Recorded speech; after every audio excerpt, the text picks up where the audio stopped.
This is the Aftermarket Radio Network.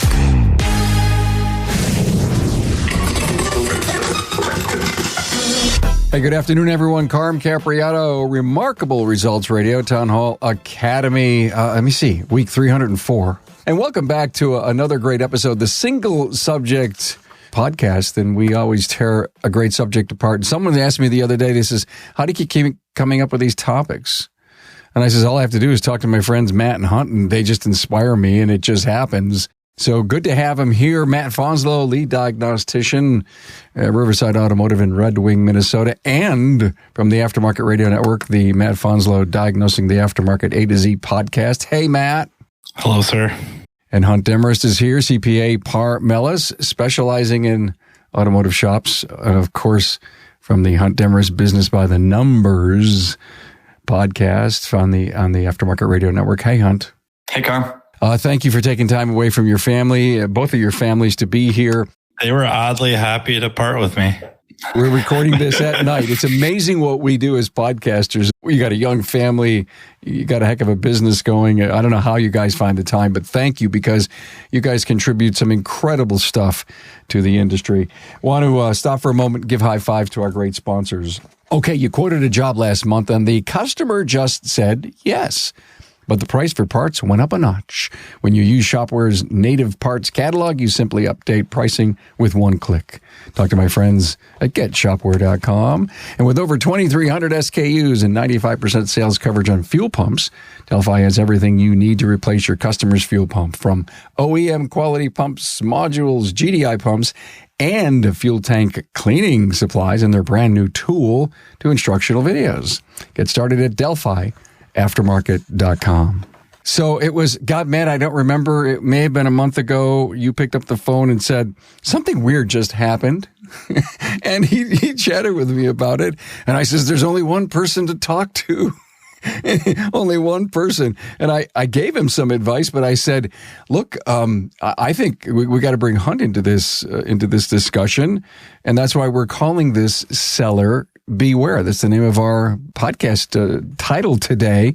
And I think you're going to really appreciate this story and dialogue. Matt, I'll let you start. Well, it's just a story of a boy in a small town.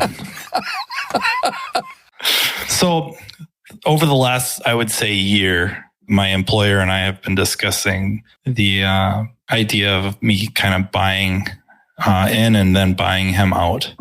The frequency of discussion wasn't so much, but fundamentally, he was saying, like, the sooner he could get out, it would probably be the better for me, which I agreed with. Stuff is just kind of going on. We're still getting together after the fire, stuff like that. And it's a random day. This is maybe 2-3 months ago. A guy stops in with a briefcase and he catches my boss's ear, and they're sitting out in the lobby talking and talking and talking. It turns out this guy's a salesman, and what he's selling is consultation. The company he works for is not automotive based, or, they don't really focus just on automotive repair shops, but they're a consultation company. And my boss kind of lets him know that he's looking to retire. He wants to build a brand new house, and he wants to sell the shop to me. And the guy is like, well, I can send you one of my consultants to go through and check everything, and he'll give it to you straight. What do you need to do? And then he'll give you some ideas with bringing in our crew. So we're going to send a crew in, and they're going to just get right down to the nitty gritty and figure out what it takes to accomplish your goals.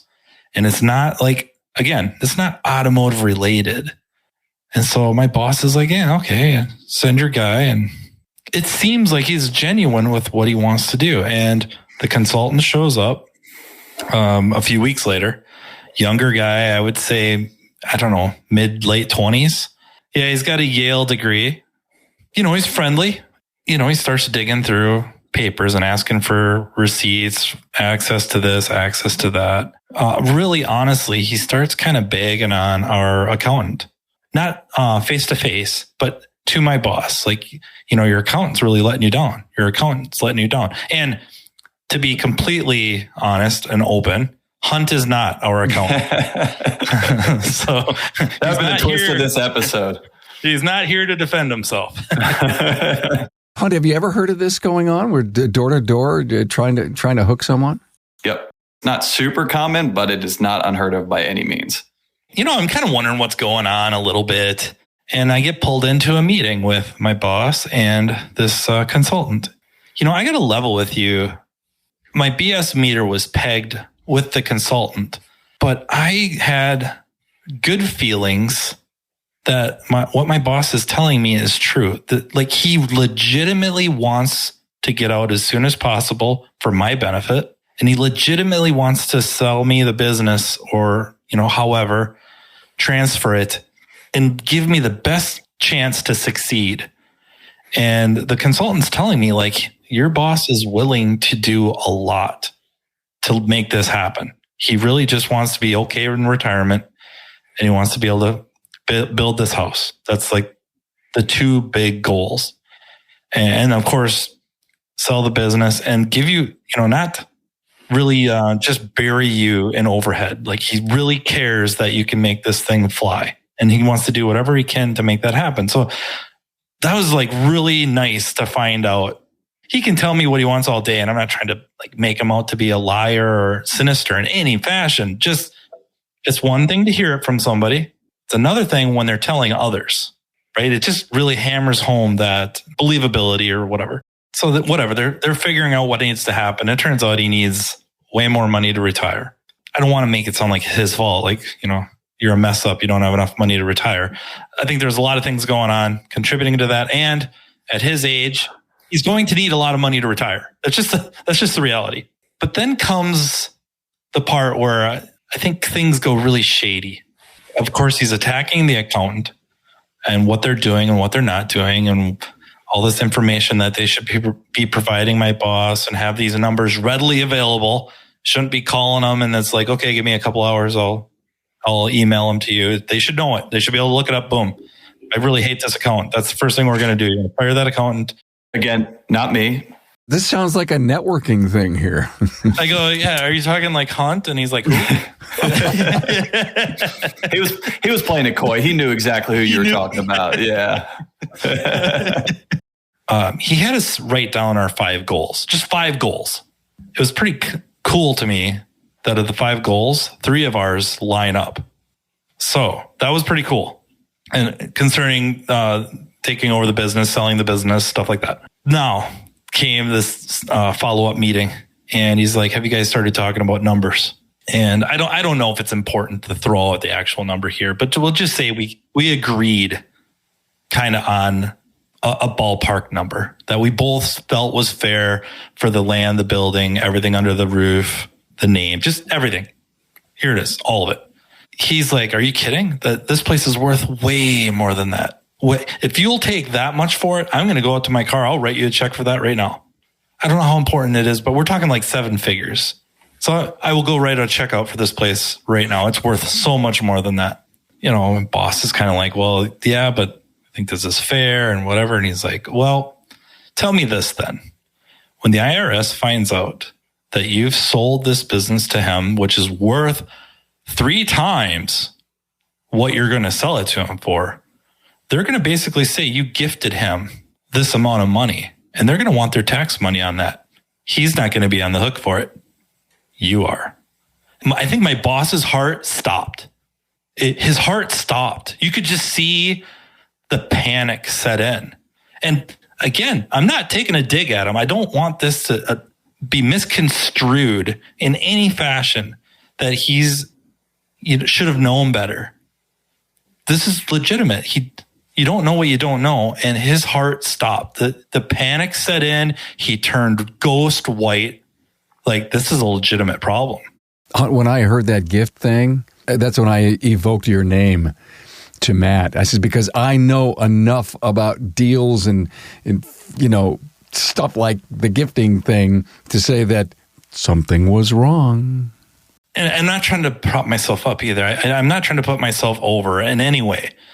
It's just early on, my BS meter's pegged. Yeah, I'm just not trusting this guy. I'm not trusting what I'm hearing. Some of the other stuff in these meetings that he's suggesting we do, like increase our inventory tenfold. Now, I know now you don't know what the hell you're talking about.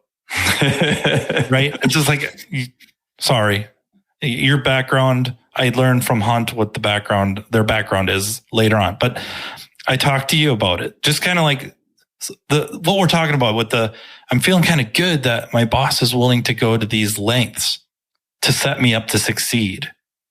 And I don't blame him for wanting to have his, best interest in mind with retirement. And the house, I know what you've lived in for 30 plus years. Wanting a new house is, I don't think, an absurd obsession. So I'm sympathetic to that and would like to see that happen, of course. Then I'm talking to you about it and I cite this hurdle and you're kind of like, you should call Hunt. So we're in another meeting and the guy is now pressing. This is what it will take. I'm going to have a crew of, I think it was something crazy, like 4 or 5 people show up. You know what I mean? It's just going to be almost like the IRS is showing up and they get paid $300, $400, $500 an hour. And it's going to be 4 of them, $2,000 an hour. But, we'll be here for about a week and boom, we're going to get this place set up and you're going to achieve your goal in 3 years. And Matt's going to take over and he's already going to have a whole bunch of equity, blah, blah, blah. Just the sales pitch. And all it's going to cost you is, whatever this, I think it was something to the tune of $40,000. I think it was something like that. I don't think it was 50. I think it was 40 some blah, blah, blah number. My boss is ready to write the check. Okay. And that's, again, this is not a dig at him. I don't want anyone to misunderstand what I'm saying. How many meetings did he feel like he was ready to write the check? Was it 4 or 5? I think by the third one, he was like, this is what I need to do to achieve my goal and dreams. It sure sounds like the whole goal and dreams thing really, and no disrespect to him, but that probably kept, his antenna up. Absolutely. And so I think he's ready to write the check. Like I think the checkbook is out, the pen's in hand, and he one more time, I'm working on cars. So he stops by the car I'm working on and he's kind of like, what do you think? I'm thinking I got to do this. I'm thinking like for this to happen to you, for me to be able to achieve retirement and build the house and stuff like that. This might be money well spent. And I'm like, I got to make a call. So I text message Hunt, like, may I please call you? May I buy some of your time? It shouldn't take long, not because I'm trying to be cheap, but because I don't think it's going to require a big, long conversation. And Hunt, being Hunt, told me to F off. I'm just kidding. That's why he's on the team. Yes. And that's the end of the episode. We'll never know. That's the end of the episode. Hunt refuses to give us advice, right? So, please call my office. And I put him on speakerphone and I fill him in a little bit. My boss is on there with him. And I guess maybe I'll turn it over to Hunt now. His advice steered us in a different direction. When I heard some of it, right, I heard bits and pieces. I think that you messaged me before we even talked, or maybe even talked to Carm. When you started telling me more, I kind of figured out who it was. And I think pretty much guessed some of the other things that they were doing other than the valuation side of it, right? But, and to your boss's credit here, this is not something where he's well versed in, right? He has never sold a business in his life, and these people are generally very good salesmen. And just like you said, they are very high pressure on it. And they start throwing out terms that people haven't heard of. They start throwing out stuff like the gift tax, right? Because they know what people are nervous about, right? People are nervous. Hey, am I going to be able to get this sale through? Right? Perfect. We check that box. People are afraid that they're not getting enough money for what they've created their whole life. Checkbox, right? Because think about if you're trying to go to a seller. Everyone, when I do valuations, and I only do valuations for shop, some people are more honest than others. But generally, you can tell the number that comes in is probably not that magic number in the back of their head. Even if they get that number and they say, hey, I know this is right, I'm not arguing about it. But they're like, that's not that much money when you factor in, I've been doing this for 43 years. I'm taking 8 vacations, right? And so they're, kind of preying on people's own insecurities or people's own question marks there. And then they start throwing in other stuff, right? Like you said, hey, we have to throw the accountant under the bus because we want people to think that they're completely missing the boat and we're going to be able to come in here, right? And it's no different than really any business owners I talk to, right? If I had $1 for every single time someone asked me, well, Hunt, what are the rich people doing to avoid being able to pay all taxes? Some of my clients where I'll classify them as rich, and especially been working with them for a couple of years, I'll usually joke to them and be like, hey, is it true what they say that the rich people don't pay their fair share of taxes? And they kind of laugh about that, right? Because tax rates max out at 40%, almost 50%. It is very, very expensive to make a lot of money. Champagne problem to have. But the reason why I bring that one up is because people hear that around, right? People think, oh, there's these loopholes. There's these things that people do. And I'll be honest, there are things that you can do to minimize this in legitimate fashions. And there's also things that do apply to people that are making $40 million a year. There's a sweet spot of making a ton of money, but not an absolute ton of money where you have all these things at your resources. But, there's a perception that, hey, there is kind of this secret code out here and there's this secret way to do things. Now, what people find out is, hey, there is different things that you can do. Hey, there's different strategies, but all these strategies come with a cost. And just like Matt was saying, let's say that this strategy was going to save them some sort of money in some way, shape, or form. Was it ever going to surpass the $40,000 that they're paying the people? Probably not. What a lot of people don't think about is, hey, we're going to do this. We're going to set up this entity. We're going to split these assets out. We're going to rent this back to ourselves. And they set up this extremely convoluted chain of businesses and entities, which is great, right? You're trying to avoid this. You're trying to do this. And in a perfect world, in the ideal scenario, you can see some benefit there. Now, what they fail to mention, and unfortunately, if I'm involved in the conversation, hopefully before this goes down, I can tell this side of it. But a lot of times what these people don't realize is kind of the residual cost. Well, hey, that's great. You set up all these entities so that you could minimize your taxes by $3,000. What they did not tell you is now you have to file 6 tax returns versus 2. So now you're going to be paying me thousands of dollars extra to prepare these returns. So what value are you getting out of this? And the big thing that, really kind of bugged me about this is maybe it's personal preference on how I do valuations and how I approach these deals. First things is I hate valuations from people outside of this industry, right? This is not self-servant. This is not Hunt's the only one that can do valuations on it. Unless you know the business, and any good person that does valuations will say, I won't do a valuation unless I understand that industry. It's impossible, right? I don't care what books you read. I don't care what you look up on the internet. Unless you actually know how things are sold in that specific industry, you shouldn't touch with a 10-foot pole, right? I'm accredited in business valuation, as that nice little graphic over there shows. And I've been approached to do valuations for other kinds of businesses other than shops, and I won't do it because I just don't know what is customary, right? And if you don't know what's customary, you don't know what other people are doing, you might be high, you might be super low on it.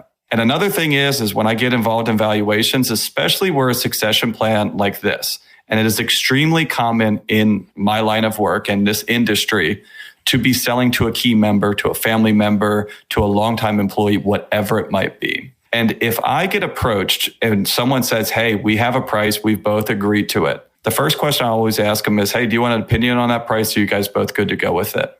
If they say, no, we're okay with it, and it's within reason, then we're going to move on to the next step. How can I come in here in an outsider's point of view and give my opinion on something that they aren't necessarily asking for?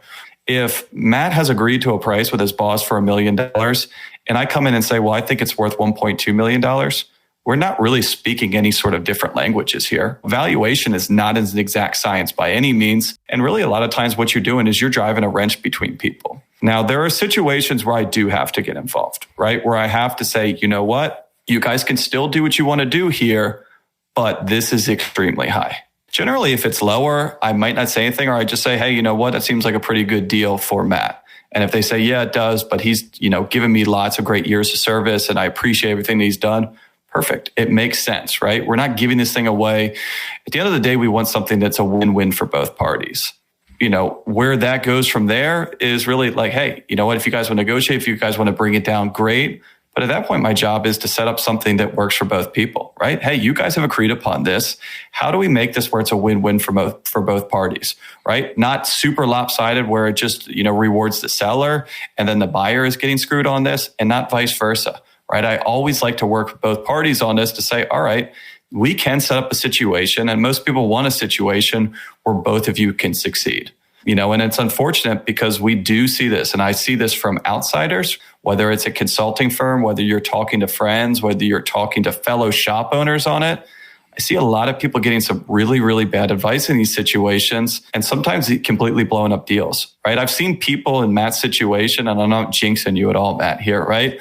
Where they have a very good handshake deal, even for years. Like, hey, we know either what that number is or what the method is going to be, and we are both good with it, and we're coming to the finish line. And I've seen it time and time again at the 11th hour. All of a sudden, it's like, you know what? I can't give this away for $1 million. It's going to be 1.6 million. Whoa, where did that number come from? Well, I was talking to my friend, and he says you never sell for less than one-time multiple of sales. And these people get this in their head, and now it just completely throws a wrench into these deals. And so you just have to be super careful who you're talking to and what advice you're even trying to solicit here, right? And this stuff is deeper than just the numbers. A lot of times there's relationships, there's sweat equity on this. And there's just no way that someone, especially an Ivy League kid with a briefcase, is going to be able to come off the street and be able to, unpack everything that you've done in that business or haven't done in that business and be able to throw out any sort of numbers, let alone try and charge you $40,000 for this stuff. Nothing tells a customer that they need a new part faster than when they see a worn or a broken one in their hands. How do you do that in the digital age? Well, it's easy. Thanks to DVX, you can send photos and videos within its messenger platform. It's like nothing else you've seen in an auto repair SMS before. Take the best of an Amazon-like experience and use it in your shop to show customers how great you are. DVX also makes it easy for customers to drop you a quick text or answer in the messenger bubble that arises from the repair order. It's like magic. Customers love seeing what they need to do and giving you a quick answer. You'll see your business potential right in front of you. Your customers get on with their day, and you get back to the repair. Everybody wins. It's time. GetShopware.com. As the trusted aftermarket brand for over 100 years, Delphi Technologies is by your side for every step of the repair process. The Delphi journey doesn't stop once the parts are ordered. Wherever your journey takes you, our quality parts gives you ease of mind when getting your customer's vehicle back on the road. Technicians know and trust Delphi as a quality brand. Each product undergoes rigorous testing to not only meet OE standards, but also enhance it in each opportunity. From 700 hours of spray testing on chassis components to fuel pumps tested for reliability up to 150,000 miles. And safety and reliability is paramount to help vehicles drive cleaner, better, and further throughout their lives. Delphi is also committed in developing products and services to prepare technicians for the future. Take advantage of how-to videos on YouTube, technician-led trainings, and our technical support line, and more. Turn to the aftermarket parts supplier with over 100 years of OEM trust and quality. Learn more about Delphi. Visit DelphiAftermarket.com.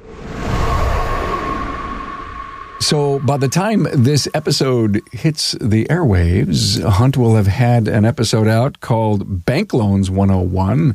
By the way, excellent episode. There's a little discussion on how to deal with a bank in a deal like Matt would be looking forward to have. But also back in episode 14, I don't know, when was that? That was sometime in May, selling your shop to a key employee, Hunt.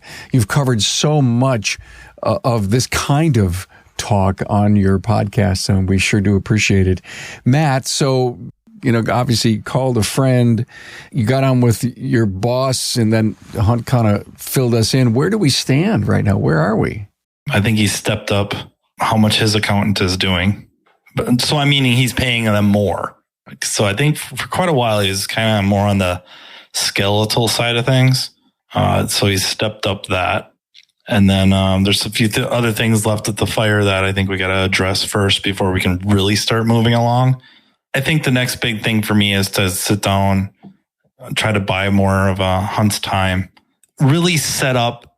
And I'm not even saying like so much set in stone or get it down on paper.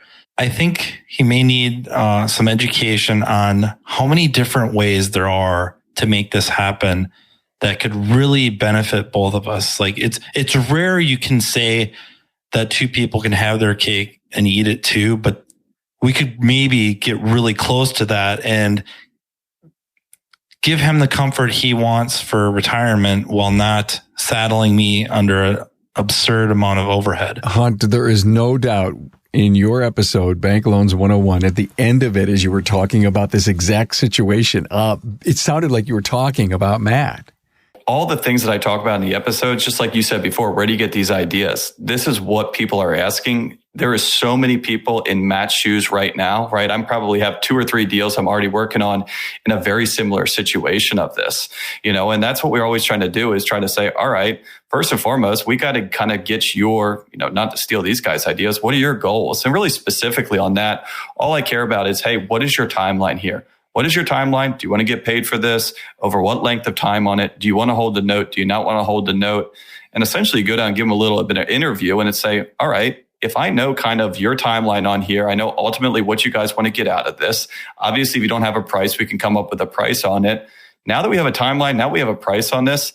This is super straightforward. Just like so many things I talk about is people try and make things way more complicated than they need to be. This is not a hostile takeover. This is not a large corporation merger. These are 2 people that want to transfer ownership from one to the other, right? How do we do this in an organized fashion that leaves the lawyers out of it, more or less leaves the accountants out of this, right? It is just not that complicated, and sometimes when I see this, I see consultants get involved. I see lawyers get involved. I see people paying thousands and thousands and thousands of dollars to come up with these agreements. That's like, why? Why are you doing this? You've known this person for 20 years on it, right? Are you really going to sue them and keep them binded on this contract if they want to walk away from it? Well, of course not. Well, then why are you getting the lawyers involved in this? Don't overthink this, try and come up with a logical situation.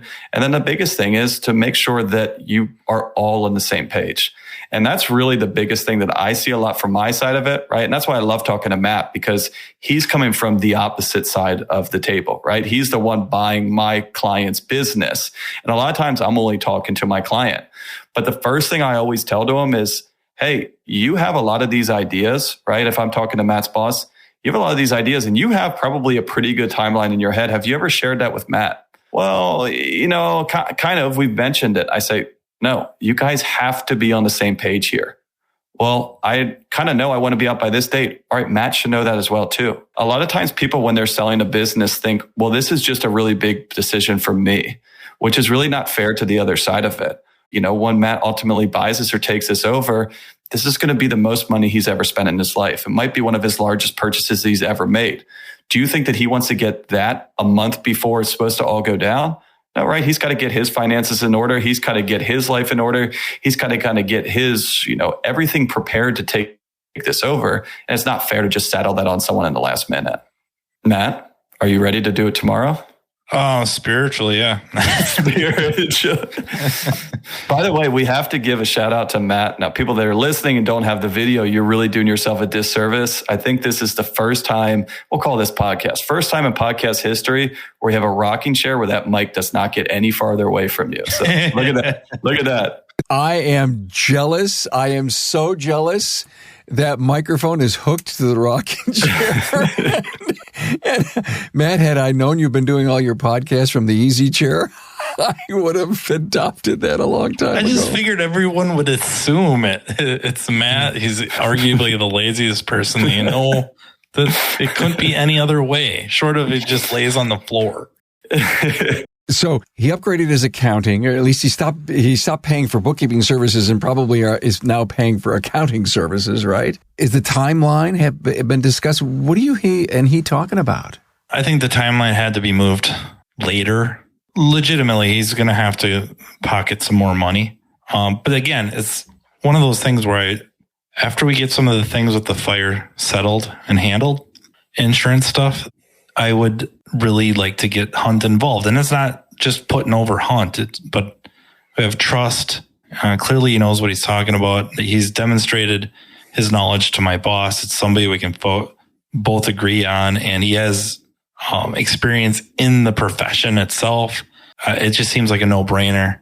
I think that would be a big move, important move, not a big move. I think it's a very important move to get him involved sooner rather than later to start laying the groundwork. And if my boss really doesn't have an idea of timeline, because I think he's caught a little bit where he's maybe younger than most people are when they sell. And he's not necessarily ready to be out. Like, not sure what he's going to do with his time. I have an idea he'll figure out quite quickly what to do with his time. But picturing that is difficult. So there's hesitancy with that. Really, he has two big concerns. Those are addressed. The timeline's probably fairly flexible. You know what I mean? Like, it could be sooner rather than later. If the retirement thing is handled and he has enough money to go after the building of the house, then he might be open to tomorrow. You know what I mean? It's... Yeah, because it's not the time, it's the money, really, right? You know, it's like, hey, at the end of the day, it goes hand in hand. One of the things you brought up in that Bank Loans 101 is a banker's relationship. And so, Matt, does your owner have a really good bankers or banking relationship with someone in the bank? I would say no, because I don't think he's ever borrowed money for anything. That's a good thing, though. In fact, that could be a strategy hunt that the owner works on and slowly introduces Matt into the banker's relationship with him and says, he's the guy, and we need to talk about this. You need to see my financials. What kind of money can we get? I mean, Hunt, you covered SBA. You covered a lot of really cool stuff in that episode. So banker relationship, I would say, Hunt, would be a big one for them right now. Yeah, and a big thing, and one of the things I was talking about on that one as it relates to this is a lot of people's, again, this is concern, right? And I hear this a lot of, well, is the bank going to be okay with this valuation of it, right? Is the bank going to say that's too high or too low or something like that? And a couple of things, right? To go back to one of the things that you said before of, well, hey, if you sell it too cheap, it's going to be a gift. That's never going to happen, right? You're unrelated parties. You've set the market on this. Is there a case where it could happen? Sure. If you got $1 million building and you sell it to Matt for $25,000, if someone was to ever look into that, they might say, what happened here? But it's just a situation so extreme that never happens. But as we're talking about banks very rarely ever have an opinion on the actual value of the business. If you do SBA, they'll sometimes make you do a valuation, which they get a third party to do it. Again, the third parties that do this, they only do SBA valuations. They're not worth the paper that they're written on. And they're generally a lot like building appraisals. Magically, they come in very close to the number that you're trying to buy this for. But, like you were talking about, Karma, why a banker relationship is so important. For this deal, if it's pretty straightforward on it, you might not need a creative banker to get this deal done if it's a pretty amicable situation on it. Matt's boss never had to borrow any money, which is really awesome, right? I've seen the exact opposite where people have strapped themselves with cash from day one and have just been constantly fighting back to pay this back. But again, this is going to be Matt starting his business career. Right. And it's always so important to make sure that you have a banker that understands your business and you have a relationship with, because maybe Matt's, business career is going to be very similar to his boss. He's going to get this loan paid off and he's going to be debt free and he's never going to have debt again. But realistically, a lot of people need debt, whether it's a small something for a piece of equipment or larger expansion or, going multi-location. And to have a banker in your corner that understands your business, that trusts you, that you have a good rapport with, that you can sound stuff off, that you can get advice from is huge, right? And so don't just go out and say, well, hey, who's going to be the first one to give me money? This is the first person I passed. Again, hey, does this person sound like a salesman? Does this person sound like someone that I can trust or someone that's just going to try and give me the answers that I want to hear so they can get this loan? I got to stop for just like a minute and a half and tell you a great story about a banker's relationship. When I wanted to buy my first ever home, I owned a duplex, by the way, and I wanted to continue to own the duplex and buy the house. Our business banker was different than my personal bank, and don't ask me how or why that happened. I went to my own personal bank, and they said, "Oh, you're going to move out of the duplex? We can't use the income from the other side." And this is a bunch of years ago. And I was really upset. And I said, Mom, I'm about ready to do this. I went back to the business banker who we had a tremendous relationship with. And I said to him, is this true? And he goes, yeah, our bank does that too. But Carm, give me your paperwork. And he made it happen. And I've seen this case so many times, and I tell people this is if you don't have anything beyond, if you just give them the financials and say, hey, can I do this loan or not do this loan? And you have a bad banker, they're going to look at that and they're going to say yes or no, right? If the answer is no, you move on and you go away. A good banker is just like Carm said, is going to say, all right, we got a tricky one here. And I got one banker that I work with a lot, that I trust a lot. He's a CPA, so he really understands the numbers. And every once in a while he laughs. He goes, yeah, we got a deal here, but we're going to have some work on this, right? Because within reason, there can be stuff done, but there needs to be, and this is nothing illegal by any means, right? But this is structuring this. Hey, I can do this deal and this is going to work for Matt and his boss, but we're probably not going to be able to do the entire amount. With Matt's boss, will he be willing to hold 10%? I don't know. We got to talk to him. Well, hey, maybe if he's not willing to do this, maybe we can kind of raise the rent, right? Maybe he can hold the real estate for a little bit. We'll split up in these pieces and brainstorm these ideas. Again, just like we're talking about with succession plan. All right. First and foremost, you guys want to get money. You guys want to sell this. Hey, if we can all do all this now, great, right? But maybe we need to kind of take this piece by piece. And if you don't have someone that's willing to do that extra work, and also even furthermore is, hey, you could be talking to that banker and you could be in agreement with the deal. That banker's not the one that's actually going to approve that loan whatsoever, right? Depending on how big of a bank, they have some power, but most of them don't have a whole lot. At some point, they're going to have to take this in front of committee. They're going to have to take this in front of the underwriters. And that banker is your advocate. That is the one that's fighting for this. So when it goes to committee and they say, oh, we don't like this deal, it's not showing a strong history of profitability, that banker is going to want to be able to say, hey, those numbers don't paint a full picture. Hey, he's a small business owner. There's some expenses that run down through there that probably don't need to be there. Hey, take a look at how much he's making on payroll. That's not actually accurate. So if you really look at these numbers, this is what the business is doing. These are the conversations you have with the banker. Now the banker is arguing for you and petitioning for your case with committee. Hey, great stuff, guys. The title of this episode was Seller Beware. Matt, thank you so much for sharing this with me and involving Hunt. We felt together that we needed to share this with the industry because I think there's an awful lot of learning there for the door-to-door M&A people that you really need to be aware of. There's no doubt the graying of our industry. Everybody wants to get out.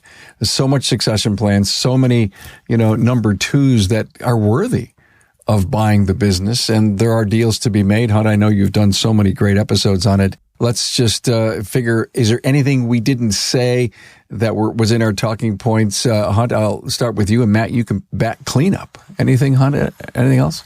I think the biggest thing here is, right, we're in the information age. There is so much information out there at our fingertips on it, but there's such thing as too much information because a lot of this is not black and white, right? And none of it is, hey, this is the right way to do this. This is the wrong way to do this.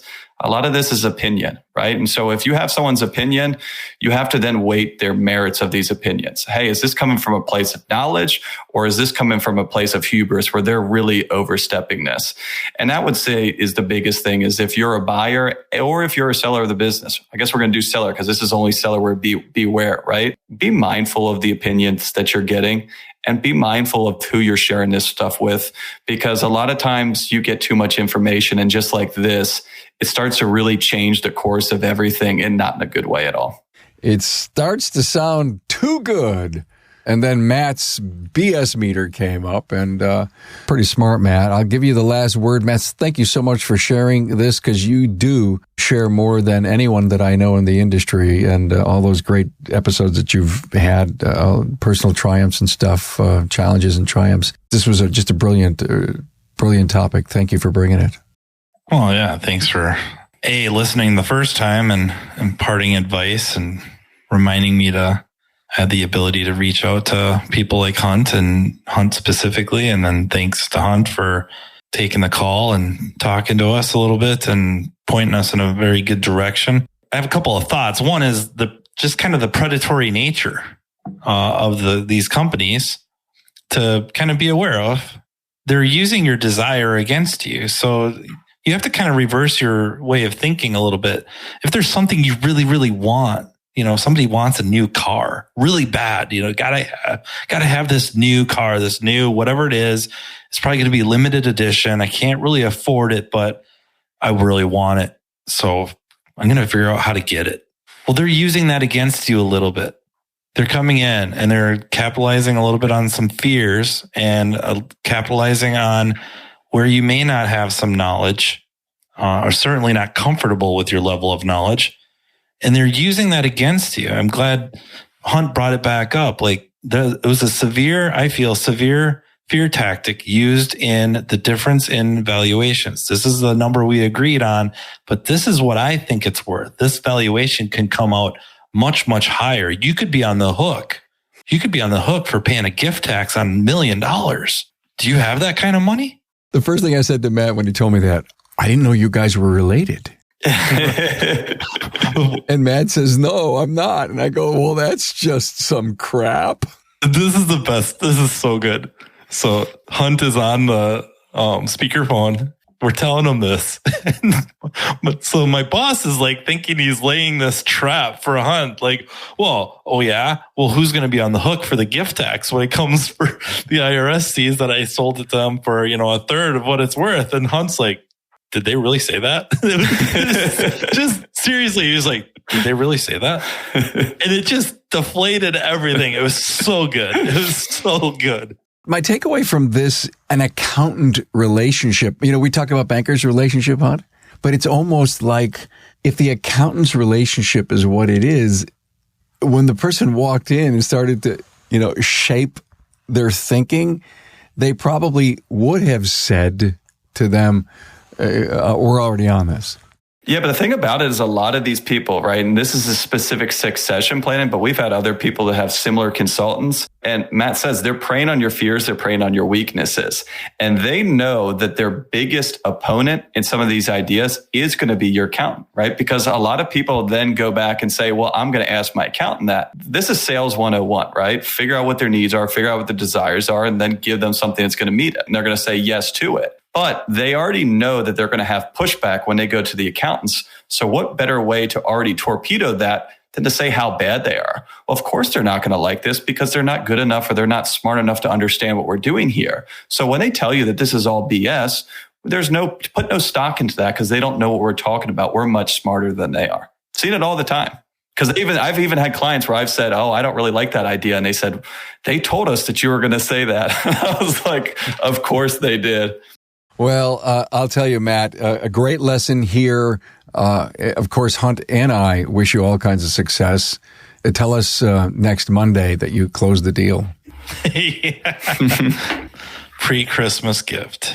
No, don't say gift. We're not going to be on the hook for those gift tags. Come on, we learned that. Purchase. A Christmas deal. Very fair market deal. A very fair market deal with the banker's help, with a little of Hunt's help. And, oh, wow, how cool. At least now we have the timeline. We have the goal. Matt Fanslow, lead diagnostician, Riverside Automotive, Red Wing, Minnesota, and Diagnosing the Aftermarket A to Z podcast on Aftermarket Radio Network. And Hunt Demarest, CPA, par Mellis, specializing in automotive shops, and an accredited business valuation person. God, that's so cool. The Hunt Demarest Business by the Numbers podcast. Guys, thanks so much for your friendship and coming on and doing this. Honored. Thanks, Carm.